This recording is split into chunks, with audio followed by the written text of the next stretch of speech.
ఓం శ్రీ సాయిరామ్. సాయి గురుకులం కార్యక్రమానికి స్వాగతం.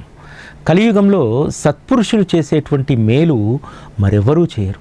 అందుకనే పరమాత్మ సద్గురు రూపంలో కలియుగంలో అవతరించి తన భక్తులను రక్షించడానికి, వారి శ్రేయస్సు కోసం అహర్నిశలు పాటుపడడానికి గురువునే దైవంగా చేశారు.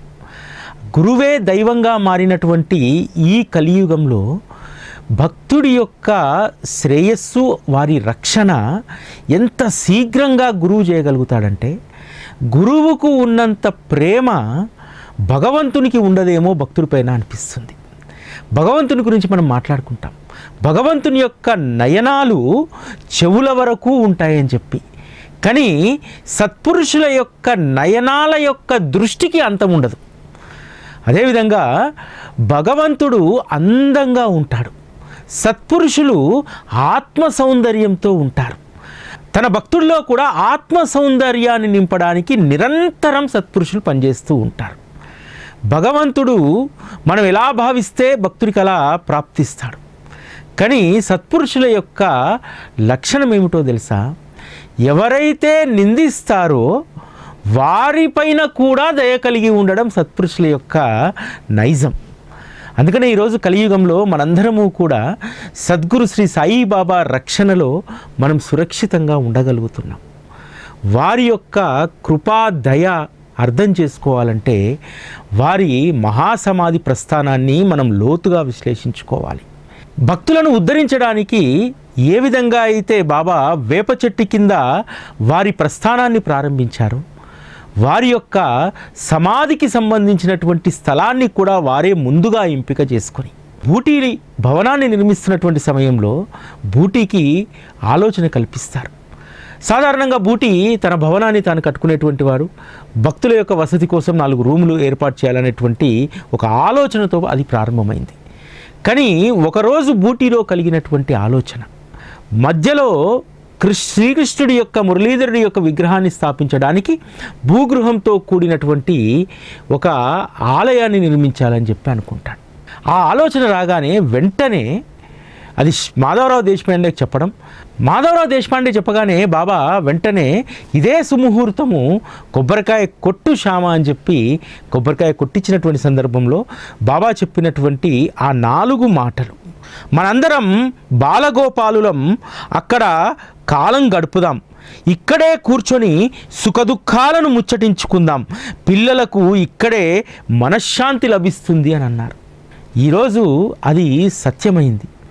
ఆ బాలగోపాలమంతా కూడా ఈరోజు అక్కడ కలిసి మాట్లాడుకోవడం, కలిసి అక్కడ ఉండడం అనేటువంటిది సమాధి మందిరం ఈరోజు మనకు ప్రత్యక్షమైనటువంటి నిదర్శనం. ఇక్కడ చెప్పినటువంటి ఒక మాట, అక్కడ కూర్చొని సుఖదుఖాలను పంచుకుందాం. ఈరోజు సమాధి మందిరంలోకి ప్రవేశించేటువంటి వాళ్ళల్లో 95% మంది బాబా వద్దకు వెళ్ళి సుఖదుఖాలను చెప్పుకోవడానికే కదా వెళ్తుంది. బాబా పలికినటువంటి ఈ పలుకు ఈరోజు అది వాస్తవమైంది కదా. ఎంత అద్భుతమైనటువంటి మాట.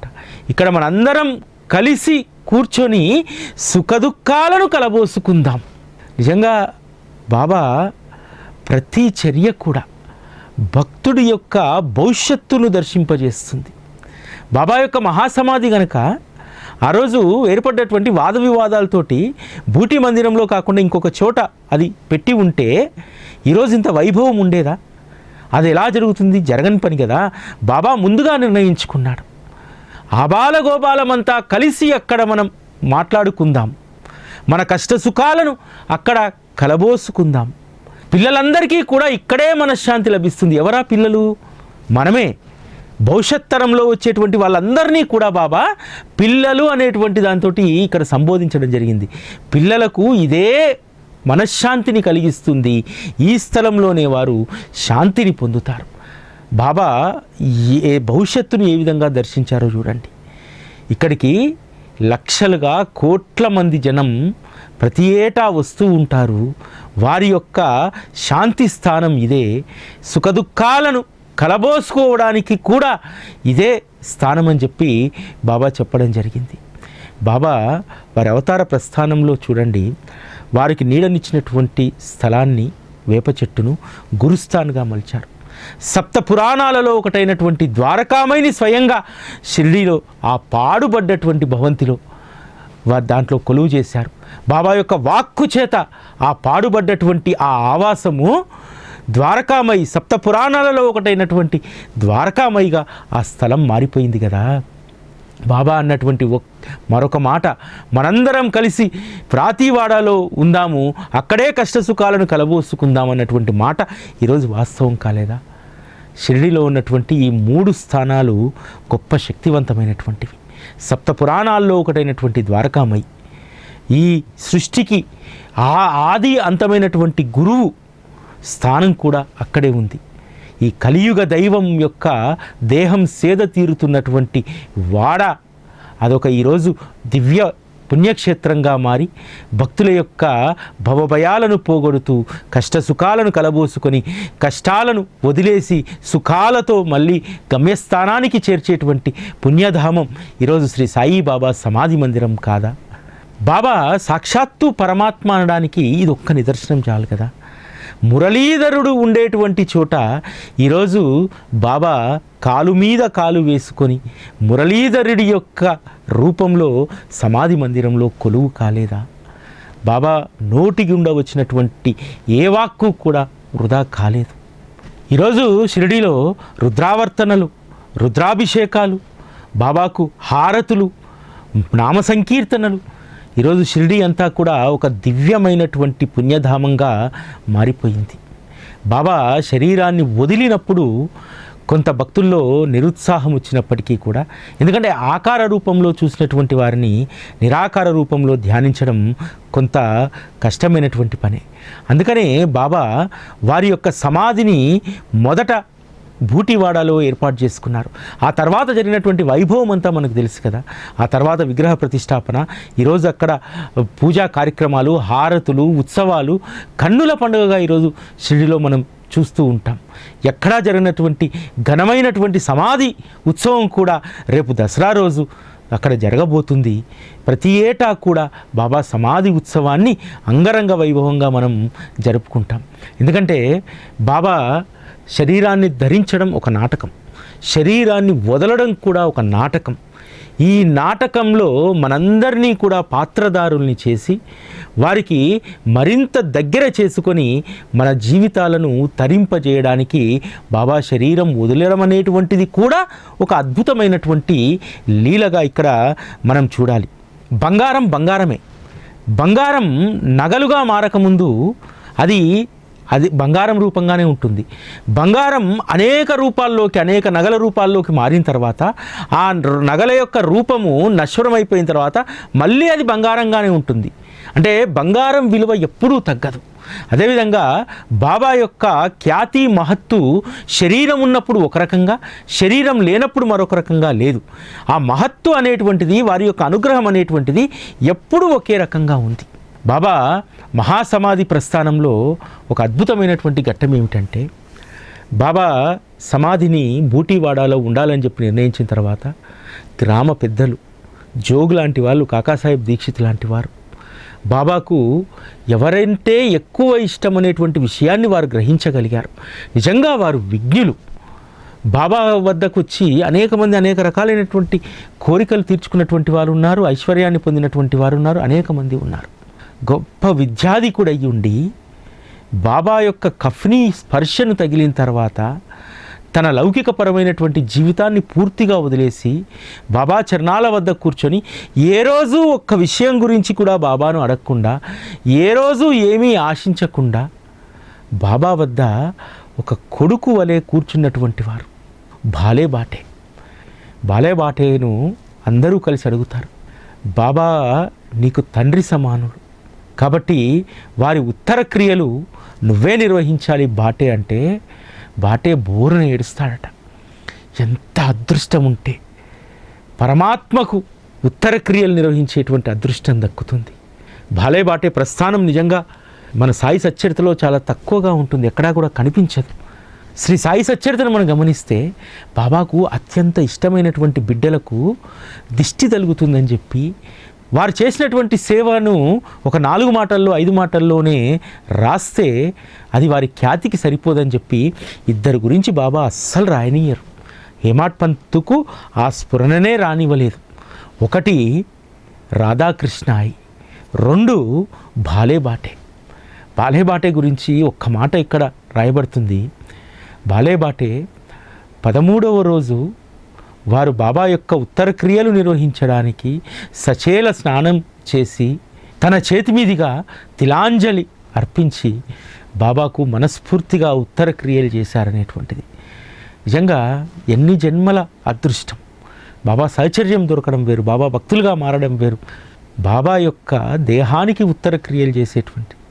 మరొక వైపేమో ఉపాసిని మహారాజు లాంటి వారు బాబా 13వ రోజు భగీరథి తీరాన హోమాలు యాగాలు చేసి అక్కడ అన్న సంతర్పణలు చేయిస్తారు. ఈరోజు మనకు కూడా అటువంటి అదృష్టం దక్కింది. ఆ అదృష్టాన్ని ఎంతమంది మీరు అందుకున్నారనేటువంటిది మీ యోగ్యతను బట్టి ఉంటుంది. బాబా మహాసమాధి సందర్భంగా అన్న సంతర్పణకు మనం చేస్తున్నటువంటి సేవ షిరిడీకి బియ్యం అర్పణ. ఇందులో మీరు ఎంతమంది పాల్గొన్నారు, ఎంతమంది అదృష్టవంతులు అనేటువంటిది మీరే ఆలోచించుకోండి. ఎందుకంటే బాబా కొన్ని సందర్భాల్లో వారు స్వయంగా మనల్ని ఏమీ అడగరు. వారి సేవ ప్రత్యర్థం మనకు ఎవరికో ఒకరికి ఒక సంకల్పాన్ని కలిగించి ఆ సంకల్పాన్ని ఒక వ్యవస్థ చేతనో ఒక వ్యక్తి చేతనో బాబా చేయించుకుంటారు. బాబా మహాసమాధి చెందిన తర్వాత 13వ రోజు తన యొక్క ఉత్తర క్రియలు అక్కడ అన్న సంతర్పణ కోసం స్వయంగా ప్రధాన్ భార్యను అడిగి డబ్బు మరీ తెప్పించుకుంటాడు. ఆ రోజు ప్రధాన్ భార్య పంపినటువంటి డబ్బుతోటి తాత్య ఆ రోజు లడ్డూలను చేయిస్తాడు. లడ్డూలను చేయిస్తే ఆ రోజు కొన్ని వందల మంది వచ్చి భోజనం చేసిన ఆ లడ్డూలు అదే విధంగా ఉంటాయి. దాదాపు బాబా 30వ రోజు వరకు వచ్చినటువంటి భక్తులందరికీ కూడా ఆ లడ్డూలనే ప్రసాదంగా పంపిణీ చేశారు. అంటే మనం సమర్పించేటువంటి దాన్ని బాబా ఎంత ప్రేమగా తీసుకుంటారో స్వీకరిస్తారో చూడండి. అంతేకాదు ప్రధాన వదినకు స్వప్నంలో కనిపించి, అమ్మా ఆ పీతాంబరాన్ని పంపివు, నా సమాధి పైన దాన్ని కప్పుతారు అంటే తను ఎంతో ప్రేమగా కొనుక్కున్నటువంటి పీతాంబరాన్ని పంపిస్తే బాబా సమాధి పైనే దాన్ని అలంకరించేటువంటి వారు. మరొక వస్త్రం మారవలేదు, ప్రతిరోజు దాన్ని శుభ్రం చేసి దాన్నే సమాధి పైన అలంకరించేటువంటి వారు. ఈ విధంగా తన భక్తుల యొక్క ప్రేమను చూరగొనడానికి బాబా మహాసమాధి తర్వాత అందరూ కూడా బాబా శరీరం వదిలేశారు, ఇక మహత్తు ఉంటుందా అన్నారు. కానీ ఒక్కొక్కరికి ఒక్కొక్క రకమైనటువంటి అనుభవాన్ని బాబా అందించి తన మహత్తు తన యొక్క శక్తి శరీరానికి మాత్రమే పరిమితమైనటువంటిది కాదు, సమాధి నుండి తన రక్షణ ఏ విధంగా ఉంటుంది, తన మార్గదర్శనం ఏ విధంగా ఉంటుంది, అనేక మందికి అనేక రకాలైనటువంటి అనుభవాలు ఇచ్చారు. బాబా తన భక్తులను నిలబెట్టుకోవడానికి అహర్నిశలు కృషి చేశారు. చాలామంది బాబా మహాసమాధి చెందిన తర్వాత ఇక అక్కడ ఏముంటుందిలే అని చెప్పి, ఎందుకంటే శరీరంతో ఉన్నటువంటి గురువులను ఆశ్రయించినటువంటి వారికి గురువు సమాధి తర్వాత దాని మహత్తు ఉంటుందా లేదా అనేటువంటి సంశయం ఉంటుంది. కానీ తన బిడ్డల పట్ల బాబా ఎప్పుడూ కూడా అప్రమత్తంగా ఉండి తన బిడ్డ తన నుంచి దూరం కాకుండా అనేక అనుభవాలను బాబా ఇస్తూనే ఉంటారు. బాబా తనను ఆశ్రయించినటువంటి వారిని ఎంత ప్రేమగా చూసుకుంటారనడానికి ఈ 44వ అధ్యాయంలో ఉన్నటువంటి ఇటుక కథ. బాబా ఆ ఇటుకను ప్రాణప్రదంగా చూసుకునేటువంటి వారు. వారు ఎప్పుడూ కూడా మోచేయిని దానిపైన ఆనించి యోగ స్థితిలోకి వెళ్ళిపోయేటువంటి వారు. ఆ ఇటుక అనేక సంవత్సరాలుగా బాబా సాధనకు అది ఉపయోగపడ్డది. ఒకరోజు మసీదులో శుభ్రం చేస్తూ ఉండగా ఆ పిల్లవాడు ఆ ఇటుకను పక్కన పెట్టబోతుంటే జారి చేతిలో నుంచి కింద పడిపోతుంది.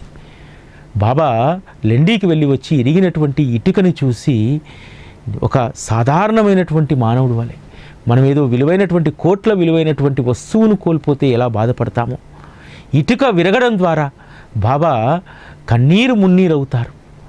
ఇది నా జీవన సహచరి, ఇది నా గురు ప్రసాదం, ఇన్ని రోజులు నాకు అది ఎంతో సహాయకారిగా నిలిచింది. ఇది ఇటుక కాదు, నా కర్మ. నా కర్మయే విడిపోయినప్పుడు పగిలిపోయినప్పుడు నేను ఇక్కడ ఏ విధంగా ఉండాలి అని చెప్పి బాబా బాధపడుతూ ఉంటారు. అక్కడ ఉన్నటువంటి వాళ్ళందరికీ అది ఒక సాధారణమైనటువంటి ఇటుకలాగే కనిపిస్తుంది. కానీ బాబా పైన ప్రేమ కలిగినటువంటి మహల్సాపత్ ఒక మాట అంటాడు, బాబా ఈ ఇటుక విరిగింది కదా, దీనికి నేను బంగారు తీగను చుట్టి అతికిస్తానని అంటాడు. అరే, తినడానికి 2 పూట్ల భోజనం లేదు, బాబాను ఏమార్చడానికి మాత్రం. అంటే బాబా పట్ల భక్తుడి యొక్క ప్రేమ ఎలా ఉండేదో చూడండి. బాబా అవసరమైతే నేను బంగారు తీగతో దీన్ని కట్టి ఇస్తాను అని అన్నాడు. అయినా సరే బాబా రోధించడం ఆపడం లేదు.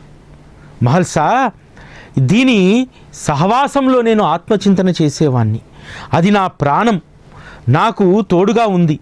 మరి అప్పుడు అది విరిగిపోయింది, అది లేక నేను కూడా ఉండలేను. ఆ ఇటుక నా జన్మకు తోడుగా ఉన్నది, అది ఈ రోజున నన్ను వదిలి వెళ్ళిపోయింది అని చెప్పి ఆ ఇటుక యొక్క గుణగణాల గురించి బాబా చెప్తూ ఉంటారు. దీని అర్థం ఏమిటో తెలుసా? బాబాకు కేవలం ఆ ఇటుక పైన మాత్రమే మక్కువ కాదు, మనందరిపైన కూడా ఇటువంటి ప్రేమే ఉంటుంది. అరే, రోజు నా నామస్మరణ చేస్తూ, నా చింతలో ఉంటూ, నా కథను నిత్యం శ్రవణం చేసేటువంటి నా బిడ్డ కూడా పగిలిపోయాడా అని చెప్పి ఏదో ఒకరోజు మన గురించి బాబా ఇటుక విరిగిపోతే ఎట్లా బాధపడ్డాడో మన గురించి కూడా బాధపడాలి. బాబా దగ్గర మనం సంపాదించుకోవాల్సింది ఏంటంటే ఇది, ఒక ఇటుక విరిగిపోతేనే దానిని పట్టుకొని బాబా అంతగా దాని యొక్క కీర్తిని మహల్సాకు చెప్పాడే. అటువంటిది ప్రతినిత్యము ఆయన స్మరణలో ఉంటూ, ఆయన చింతనలో గడిపేటువంటి మనం కూడా ఒకరోజు విరిగిపోయినటువంటి రోజు బాబా ఇదే విధంగా తన భక్తలోకానికి చెప్పగలగాలి. అటువంటి స్థితిని మనం పొందాలి. అరే, రోజు నా గురించి చెప్పేటువంటి నా వాడు ఈరోజు వెళ్ళిపోయాడే, వాడి శరీరం ఇబ్బంది పడిపోయిందే, ఇబ్బంది పడి వెళ్ళిపోయాడే అని చెప్పి ఆ ఒక్క మాట బాబా అంటే చాలు, నా గురించైనా మీ గురించైనా. ప్రతిరోజు నా కథను శ్రద్ధగా వినేటువంటి నా బిడ్డ ఈ లోకం నుంచి వెళ్ళిపోయిందే అని చెప్పి బాబా తలవాలి. మనం వెళ్ళినప్పుడు ఇటుక విరిగితే దాని యొక్క ఘన కీర్తి గురించి ఏ విధంగా చెప్పాడో ఒక సగటు భక్తుడి గురించి కూడా బాబా అలానే చెప్తాడు. అలా చెప్పాలంటే నీ యోగ్యతను నువ్వు పెంచుకోవాలి, నీ యొక్క అర్హతను నువ్వు పెంచుకోవాలి. బాబా సహచర్యంలో నీవు ఎంత ఎదుగుతున్నావో అంతగా బాబాకు నీ పట్ల ప్రేమ కలుగుతుంది. ఈ 44వ అధ్యాయంలో ఉన్నటువంటి మరొక ప్రస్తావన, బాబా మహాసమాధికి 32 సంవత్సరాల ముందు బాబా వారి యొక్క శరీరాన్ని బ్రహ్మాండంలో లీనం చేయడానికి మహల్సాకు తన శరీరాన్ని అప్పగించి వెళ్తారు. మహల్సా, నేను 3 రోజుల పాటు భగవంతుని వద్దకు వెళ్ళి రావాలి, నేను 3వ రోజు తిరిగి రాకపోతే నా దేహాన్ని ద్వారకామై 6 బయటన పూడ్చిపెట్టి అక్కడ 2 జెండాలు పాతు అని అంటారు. మహల్సాపతి అదిరిపోతాడు. బాబా, మీరు ఇలా మాట్లాడుతున్నారేమిటి, మీకేమీ కాదు అని అంటే అప్పుడే మహల్సా ఒడిలో బాబా ఒదిగిపోతారు. 3 రోజుల పాటు మహల్సా బాబా శరీరానికి కాపు కాస్తారు. అనేక మంది వచ్చి చెప్తారు, వైద్యులు వచ్చి పరీక్షిస్తారు, అసలే కలరా ఉంది, వెంటనే బాబా దేహాన్ని అక్కడి నుంచి తీసి ఖననం చేయమని చెప్తాడు. మహల్సా ఒప్పుకోడు. అవసరమైతే నా దేహాన్ని తీసుకెళ్ళండి, నన్ను చంపి బాబాని తీసుకెళ్ళండి అంటారు. 3 రోజుల్లో 72 గంటల్లో ఆకలికి లఘుశంకకు దేనికి కూడా లేవకుండా బాబా దేహాన్ని అలా ఒడిలో పెట్టుకొని కూర్చున్నాడంటే మహల్సాపతి కూడా ఒక యోగి కదా. బాబా కోసము ఎంతగా మనం తపించాలి. బాబా యొక్క స్మరణ ఒక్క గడియ లేకుండా ఉంటే మహల్సాపతిలాగా మనం కూడా తపించిపోవాలి. బాబా యొక్క స్మరణ ఎప్పుడూ ఉండాలని చెప్పి మహల్సాపతి నిత్యము కూడా బాబా యొక్క నామస్మరణలో, ఖండోబా యొక్క స్మరణలో నిత్యము ఉండేటువంటి వారు. అందుకనే వారికి అంత శక్తి వచ్చింది. ఇక్కడ మహల్సాపతి బాబా దేహాన్ని 72 గంటలు కాపాడారని చెప్పి మనం చదువుకుంటాం. అసలు 72 గంటలు ఆ విధంగా కూర్చునేటువంటి శక్తి ఎక్కడి నుంచి మహల్సాకు వచ్చింది? నిత్యం స్మరణ. సాయిబాబా తప్ప మరొక సహవాసం నాకు లేదని చెప్పి నిర్ణయించుకున్నాడు. ఈ లౌకికపరమైనటువంటి ప్రపంచమంతా కూడా వ్యర్థం, వారి సహచర్యమే నాకు ముఖ్యమని చెప్పి బాబా షిరిడి నుంచి ఎక్కడికైనా వెళ్తే మహల్సా పాదాలు కంపించిపోయేటువంటివి. బాబా ఒకరోజు ద్వారకామయిలో లేకుండా వెళ్ళిపోతే వెతుక్కుంటూ వెళ్ళి రూయిలో బాబాను కనుక్కుంటారు. వెళ్ళేటప్పుడు చెప్తారు, నా గురించి వెతకొద్దు అని చెప్పి కుటుంబ సభ్యులకు చెప్పి, బాబా వస్తే మళ్ళీ తిరిగి వస్తాను, లేకపోతే ఇక నేను రాను, నా గురించి వెతకొద్దు మీరు అని అంటారు. ఆ విధంగా బాబాను చేరుకున్న తర్వాత బాబాను బ్రతిమలాడతాడు, రా బాబా మనం షిరిడీకి వెళ్దామంటే, లేదు మహల్సా నేను రాలేను, నన్ను ఎక్కడి నుంచి వచ్చానో అక్కడి నుంచి అక్కడికి వెళ్ళనివ్వు, నీకు భార్యా బిడ్డలు ఉన్నారు నువ్వు వెళ్ళు అని అంటే, లేదు బాబా మీరు ఎక్కడుంటే నేను అక్కడ. అరే మహల్సా పిచ్చివాడిలా ప్రవర్తించకు, నీ భార్యా బిడ్డలు నీ కోసం ఎదురు చూస్తున్నారు, నాకంటూ ఎవరూ లేరు, నాకు కోసం ఎవరు ఎదురు చూడరు అని అంటారు. లేదు బాబా మీకోసం నేను ఉన్నాను, మీరు ఎక్కడుంటే అక్కడ. అంటే ఇక్కడ మహల్సాపతికి బాబా పట్ల ఉన్నటువంటి అనన్యమైనటువంటి భక్తి ఎంత గొప్పదో చూడండి. మహల్సాపతి మొండితనానికి పద వెళ్దామని చెప్పి మళ్ళీ షిరిడీకి వచ్చి ద్వారకామీలో కూర్చుంటారు. మహల్సాపతి జీవితం నుంచి మనం ఏం నేర్చుకోవాలి? మహల్సాపతి 72 గంటలు అలా ఎలా కూర్చోగలిగాడు? వారిలో ఉన్నటువంటి శక్తి ఏమిటి? మహల్సాలో ఉన్నటువంటి శక్తి అనునిత్యం శ్రీ సాయి స్మరణ, అనన్యమైనటువంటి భక్తి. ఈ రెండు మన జీవితాల్లో గొప్ప శక్తిని ఇస్తుంది. చాలామంది మనము అలసట వచ్చేస్తుంది, ఇంకోటి అయిపోతుంది అని అంటాం. వీటన్నింటికీ నివారణ ఒక్క స్మరణ మాత్రమే, అనునిత్యము సాయి కథల శ్రవణం మాత్రమే. సాయి కథలు అవి కేవలం కథలు మాత్రమే కాదు. శ్రీ సాయి సచ్చరిత కథల కలబోత కాదు. శ్రీ సాయి సచ్చరిత ఒక గొప్ప పేటిక. అందులో ఉన్నటువంటి రత్నాలు అమూల్యమైనటువంటివి. ఆ రత్నాలను ఏరుకున్నా కొద్దీ మనకు గొప్ప శక్తి మనకు లభిస్తుంది. మామూలుగా చెప్తూ ఉంటారు కదా, నువ్వు పలానా రాయి పెట్టుకో శక్తి వస్తుంది, పలానా రాయి పెట్టుకో నీ గ్రహపీడలు తొలగిపోతాయని చెప్పి.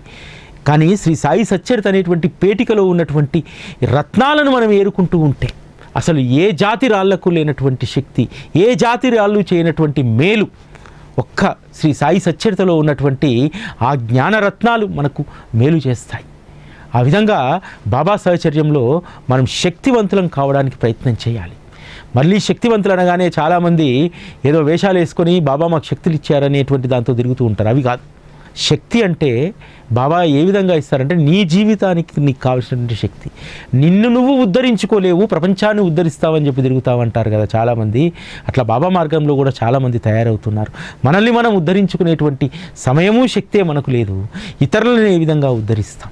కేవలం ఒక్క విషయంలో మాత్రం ఇతరులను కూడా మనము ఉత్తేజపరచవచ్చు, ఇతరులను కూడా మనము సంతోషపెట్టవచ్చు. అదే సత్సంగం. సత్సంగానికి మించినటువంటి శక్తివంతమైనటువంటి సాధన మరొకటి ఏమీ లేదు.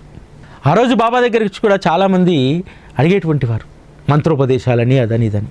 జోగు లాంటి వారు కూడా బాబాని ఎప్పుడు అడిగేటువంటి వారు, బాబా నేను సన్యాస దీక్ష తీసుకోవాలి, మీ వద్ద కొన్ని సంవత్సరాలుగా నేను సేవ చేస్తున్నా, నా మనోవృత్తి మారట్లేదు, నాలో ఉన్నటువంటి దుర్గుణాలు పోవట్లేదు, అందుకు ఒక్క సన్యాస దీక్ష మాత్రమే నాకు ఉపయోగపడుతుంది అని అంటారు.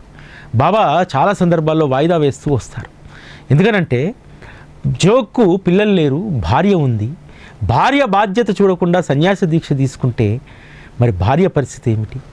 అందుకనే బాబా చెప్తాడు, నీకు సరైనటువంటి సమయం వచ్చిన తర్వాతనే సన్యాస దీక్ష నీకు వస్తుంది అని అంటారు. బాబా మహాసమాధి తర్వాత జోగ్ భార్య లక్ష్మీతాయి బాబా లేరనేటువంటి విషయాన్ని జీర్ణించుకోదు, పిచ్చిదైపోతుంది. ద్వారకామయిలో వెళ్ళి బాబా చిత్రపటం ముందు ముచ్చట చెప్తుంది, పిచ్చి పిచ్చిగా మాట్లాడుతూ ఉంటుంది, పూర్తిగా అదుపు తప్పిపోతుంది మనసు. చివరికి బాబా మహాసమాధి అయినటువంటి కొద్ది రోజులకే జోగ్ భార్య మరణిస్తుంది. బాబా మహాసమాధి తర్వాత చాలామందికి ఒక లోటు ఉండేది, బాబా లేనటువంటిది. ఎందుకంటే అప్పటి వరకు సజీవంగా చూసినటువంటి వారు. సమాధి మందిరంలో కేవలం రూపం లేదు, నిరాకారమైనటువంటి సమాధి మాత్రమే దర్శనం ఉంది. అందుకనే ఆ రోజు భక్తులందరూ కూడా బాబా ఈ దక్షిణముఖంగా కూర్చున్నటువంటి ద్వారకామయిలో బాబా యొక్క తైలవర్ణ చిత్రాన్ని అక్కడ ఏర్పాటు చేస్తారు. శ్యామారావు జైకర్ గీసినటువంటిది. శ్యామారావు జైకర్ గీసినటువంటి ఆ తైలవర్ణ చిత్రపటాన్ని చూస్తే బాబా సాక్షాత్తు అక్కడే కూర్చున్నారనేటువంటి భావన ఆ రోజు భక్తుల్లో ఉండేదట. బాబా ఎవరెవరిని ఎందుకు తన వద్దకు తెచ్చుకుంటాడు? బాబా మహాసమాధి ప్రస్థానం తర్వాత బాబా సజీవంగా ఉన్నారనేటువంటి ఆ తైలవర్ణ చిత్రాన్ని గీయడానికే శ్యామారావు జైకర్ను అక్కడికి తెచ్చుకున్నారు కదా. శ్యామారావు జైకర్ గొప్ప చిత్రకారుడు. ప్రధాని చెప్తాడు, వెళ్ళి షిరిడీకి వెళ్ళి బాబా యొక్క తైలవర్ణ చిత్రం గీయి అని చెప్పి. కానీ మనసులో రైల్లో వస్తున్నప్పుడు అనేక మంది బాబా గురించి మాట్లాడుతున్నప్పుడు మనసులో మెదులుతుంది, అరే రే నేను ఒక సాధారణమైనటువంటి ఫకీర్ తైలవర్ణ చిత్రం గీయాలా? అది కూడా ఆయన అనుమతి ఉంటే గీయాలట. అదెలా సాధ్యం? అనవసరంగా నా సమయం వృధా అయిపోతుందేమో, రాజసంస్థానాలు అనేకం నా కోసం ఎదురు చూస్తున్నాయి వారి యొక్క వారసుల యొక్క తైలవర్ణ చిత్రపటాలు వేయించుకోవడానికి. ఎందుకంటే జల్కోటు, తర్వాత రాజ్కోట్ లాంటి కోటల్లో జైకర్ వేసినటువంటి రాజవంశీకుల చిత్రపటాలు అనేకం ఉన్నాయి. అనేక మంది వారిని పిలిపించుకొని చిత్రపటాలు వేయించుకుంటారు. చాలా కాస్ట్లీ ఆర్టిస్ట్ ఆ రోజుల్లో శ్యామారావు జైకర్. జైకర్ షిరిడీకి రాగానే అంటారు, అనవసరంగా నీ సమయాన్ని ఎందుకు వృధా చేసుకుంటున్నావు, ఏ రాజప్రస్థానంలోనూ నువ్వు బొమ్మలు వేస్తే నీకు ఖ్యాతి వచ్చేది, డబ్బు వచ్చేది అని అంటారు. బాబా యొక్క సర్వంతర్యామి తత్వాన్ని గ్రహించినటువంటి జైకర్ బాబా పాదాలకు వందనం చేసి చిత్రపటం గీయడానికి అనుమతి కోరుతారు. అప్పుడు బాబా అంటాడు, శ్యామా, ఈయన నా చిత్రపటం గీస్తా అంటున్నాడు, వద్దులే, నువ్వు ఎర్రగా బుర్రగా బాగా ఉంటావు, నీ చిత్రపటం గీయించుకో అంటాడు. చివరికి అనుమతిస్తే అందమైనటువంటి తైలవర్ణ చిత్రాలను 3 జైకర్ గీస్తారు. ఆ తైలవర్ణ చిత్రమే బాబా విగ్రహ ప్రతిష్టాపన వరకు కూడా ద్వారకామయిలో బాబా సజీవంగా ఉన్నారనేటువంటి దాన్ని అనుభవింపజేసింది. జైకర్ అనేక రాజప్రసాదాల్లో అనేక చోట్ల గీశారు చిత్రాలు, కానీ ఎక్కడా కూడా చరిత్రలో ఆయన పేరుండదు. ఒక్క శ్రీ సాయి సచ్చరితలో మాత్రమే వారి పేరు ఇక్కడ ఉంటుంది. శ్రీ జైకర్ గీసినటువంటి తైలవర్ణ చిత్రం బాబా లేరు, బాబా సమాధి చెందారు, బాబా దేహం లేదనేటువంటి దాన్ని మరిపించింది అని చెప్పి హేమాడ్ పంత్ ఇక్కడ రాస్తారు 44వ అధ్యాయంలో. జైకర్ జన్మ ధన్యం, మన జన్మ కూడా ధన్యం.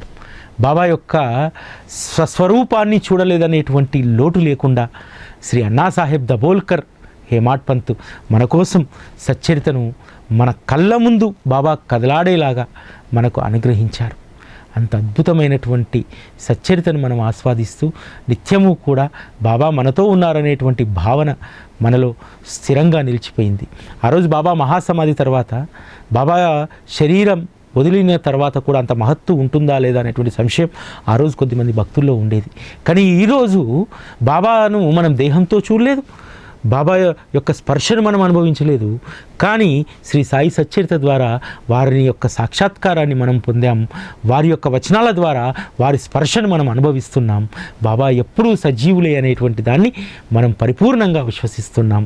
ఇటువంటి విశ్వాసాన్ని కలిగించేందుకు మన కోసమే శ్రీ సాయి సచ్చరితను అందించినటువంటి శ్రీ సాయి భగవానులకు, శ్రీ హేమాడ్ పంత్కు మనస్ఫూర్తిగా కృతజ్ఞతలు తెలియజేసుకుంటూ ఓం శ్రీ సాయిరామ్.